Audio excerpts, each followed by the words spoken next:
दोस्तों ये है हमारे गुलदाउदी का पौधा जो कि सर्दियों का सबसे खूबसूरत पौधा है। और जो लोग फूल लगाने के शौकीन हैं उस हर किसी के घर में हमें ये पौधा देखने को मिल जाएगा।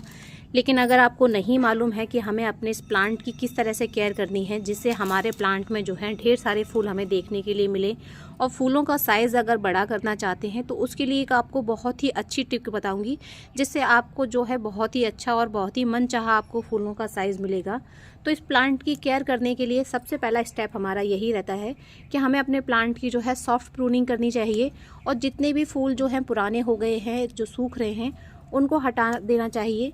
तो इससे दो चीज़ें होंगी, एक तो हमारे प्लांट के ऊपर जो कीट का अटैक होता है वो नहीं होगा, क्योंकि इस पर मिलीबग और एफिड्स का बहुत अटैक होता है, तो वो नहीं होगा इसके ऊपर। दूसरा, हमारे प्लांट की जो एनर्जी है वो सेव होगी और वो नए प्लांट्स और नई कलियां बनाने में लगेगा। तो ये दो काम इस चीज़ से होंगे। तो सबसे पहले हम अपने प्लांट की जो जितने भी पुराने इसमें जो फूल लगे हुए हैं सारे के सारे हम निकाल देंगे। केवल उन फूलों को छोड़ेंगे जो कि अभी खिल रहे हैं। बाकी जितने भी पुराने हमारे फूल हैं, आप ये देखिए इस तरह से हमने सारे अपने ये जो फूल हैं इनको काट दिया है। ये देखिए, ये जितने भी पुराने फूल हैं हमें सारे के सारे फूल हटा देने हैं। अच्छा, आप एक चीज़ और देखिए, जितने भी ये फूल पुराने हो रहे हैं इनके पत्तों का जो रंग है हल्का सा पिंकिश हो गया है। ये देखिए, कुछ और भी पुराने जो ये फूल हैं, आप ये देखिए, जैसे ये फूल जो हैं पुराने होने लग जाते हैं तो इनके पत्तों का जो है कलर चेंज होने लग जाता है।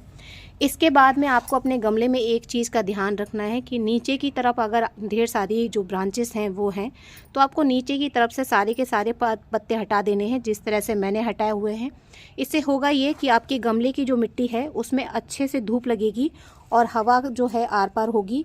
और जब हवा का प्रवाह अच्छा रहेगा आपके प्लांट में और ढेर सारी धूप जब आपके प्लांट को नीचे लगेगी तो जो मिलीबग का अटैक होता है हमारे प्लांट में वो नहीं होगा। क्योंकि जब ये बहुत घना हो जाता है और हमें मालूम नहीं चलता है, उसी टाइम पर हमारे प्लांट में जो है मिलीबग का अटैक हो जाता है या एफिड्स का अटैक हो जाता है, जिसकी वजह से प्लांट ख़राब हो जाता है। अभी आप देखिए, हमने अपने प्लांट को जो है नीचे से बिल्कुल साफ़ कर लिया है। जितनी भी सूखी हुई पत्तियाँ थीं या ब्रांचेस थीं उनको हमने हटा दिया है, और जितनी भी बाकी की ब्रांचेस थीं उनको हमने सॉफ्ट प्रून करके उनको भी हटा दिया है। अगर आपकी ब्रांचेस हेल्दी हैं तो आपको उसको कटिंग की तरह से इस्तेमाल करना है, क्योंकि हमारा जो गुलदाउदी का पौधा होता है वो कटिंग से बहुत ही आसानी से ग्रो हो जाता है। तो आप उससे जो है दूसरा पौधा बना सकते हैं। इसके बाद अगर आपके प्लांट में अटैक हुआ है कीट का, जैसे कि मैंने बोला मिलीबग का और एफिड्स का इसमें अटैक होता है, तो आपको इसमें हर हफ्ते जो है नीम ऑयल का स्प्रे करना होगा। और मिलीबग को हटाने के लिए आप सोप वाटर का इस्तेमाल कर सकते हैं नीम ऑयल के साथ में मिक्स करके। तो आपके जो प्लांट हैं सेव रहेंगे, और हफ्ते में एक बार या 15 दिन में एक बार आप इसके ऊपर वैसे भी अगर स्प्रे करते रहेंगे तो आपके प्लांट के ऊपर कभी भी जो है कीट का अटैक होगा ही नहीं और आपका प्लांट जो है सुरक्षित रहेगा। अब इसके बाद बात करते हैं कि इसमें हमें ज़्यादा से ज़्यादा फूल लेने के लिए क्या करना है। तो हम सबकी जो सबसे फेवरेट खाद होती है हम उसका इसमें इस्तेमाल करेंगे। इसके लिए हमें अपने प्लांट की जो मिट्टी है इसकी हल्की सी गुड़ाई कर लेनी है। ये देखिए, इसकी मिट्टी कितनी ही अच्छी है। हल्की हल्की सी हम अपने प्लांट की जो मिट्टी है इसकी गुड़ाई कर देंगे। और गुड़ाई करने के बाद में आपके पास में जो भी खाद है, जैसे कि अगर आप वर्मी कंपोस्ट का इस्तेमाल करते हैं तो एक मुट्ठी के करीब वर्मी कंपोस्ट इसमें लगा दें।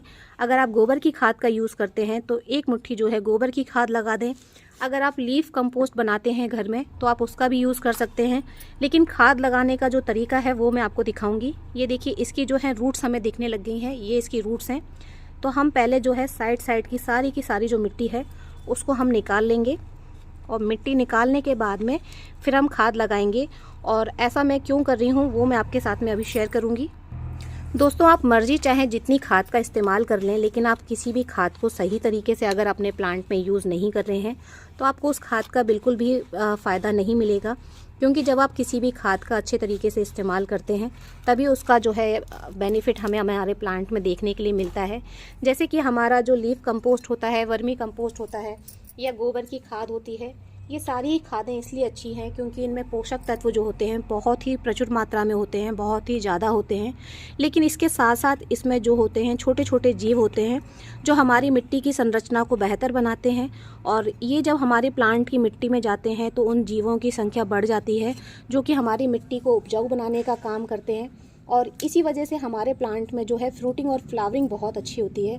लेकिन जब आप इसी खाद का इस्तेमाल अपने प्लांट में करते हैं और प्लांट में इस्तेमाल करने के बाद इसको टॉप लेयर में डाल देते हैं या मिट्टी के साथ में ऐसे ही मिक्स कर देते हैं। तो धूप लगने की वजह से यही जो जीव होते हैं मर जाते हैं, क्योंकि हमारी जो वर्मी कंपोस्ट है या गोबर की खाद है, इन सारी खादों को हम जो है छाया में रखते हैं। जब हम इस खाद को छाया में रखते हैं तभी वो जीव जो हैं हमारी मिट्टी में टिके रहते हैं और बढ़ते रहते हैं, जिसके वजह से हमारी जो खाद है अच्छी होती है।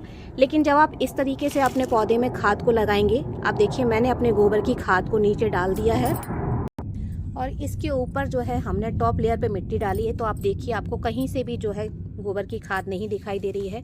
पूरी गोबर को खाद को हमने मिट्टी से कवर कर दिया है। तो उसके अंदर जो जीव हैं वो डायरेक्ट धूप पड़ने से ख़राब नहीं होंगे, ख़त्म नहीं होंगे सॉरी, और हमारे पौधे में जो है वो अपना पूरे अच्छे तरीके से काम करेंगे। तो इससे आपको आपकी खाद का पूरा फ़ायदा मिलेगा और आपके प्लांट में जो है विदिन एक ही वीक में आपको जो है ढेर सारी कलियां देखने को मिलेंगी, क्योंकि सबसे अच्छी जो खाद है वो गोबर की खाद है। इसमें सारी चीज़ें बहुत ही प्रचुर मात्रा में होती हैं जो फूल खिलने के लिए बहुत ज़रूरी है। इसके बाद में अगर आप चाहते हैं कि आपके प्लांट में जो है फूलों का साइज़ बहुत अच्छा हो, तो इसके लिए आपको एक छोटा सा काम करना है कि जैसे अभी आप देख रहे हैं इसमें ये जो 8 से 10 कलियां हैं, तो जब आप सारी की सारी कलियां आप हटा देंगे, केवल एक कली को रखेंगे, तो होगा ये कि जो हमारा प्लांट सारी कलियों को खिलाने में अपनी एनर्जी लगा रहा था, वो सारी कलियों को ना खिलाने में एनर्जी लगाकर केवल एक ही फूल को खिलाने में अपनी एनर्जी लगाएगा। तो उस फूल का साइज़ जो है, जैसे अभी आप ये देख रहे हैं ये फूल इतना छोटा है, लेकिन अगर ये एक फूल आपके प्लांट में होगा तो उस फूल का साइज़ जो है बड़ा हो जाएगा। ये चीज़ मैं आपको इसलिए बता रही हूँ कि जैसे हमारे गुलदाउदी में ढेर सारी कलियाँ एक साथ आती हैं, तो आप केवल 8 से 10 कलियाँ छोड़ें, बाकी की सारी कलियाँ हटा दें। फिर आप देखेंगे जो चीज़ मैं आपके साथ में शेयर कर रही हूँ उसका आपको पूरा और अच्छे तरीके से रिज़ल्ट मिलेगा। अब इसके बाद हम अपने प्लांट में डाल देंगे पानी। पौधे में पानी तभी लगाइए जब उसकी ऊपरी सतह जो है सूखी हुई हो, और अपने पौधे को एक ऐसी जगह पर रखिए जहाँ पर इसको दिन की अच्छी धूप मिलती रहे। तो आपका जो पौधा है ढेर सारे फूलों और कलियों से भर जाएगा। जानकारी अच्छी लगी है तो प्लीज़ चैनल को सब्सक्राइब कर लीजिए। वीडियो पसंद आया है तो लाइक करना बिल्कुल नहीं भूलिएगा। हैप्पी गार्डनिंग फ्रेंड, धन्यवाद।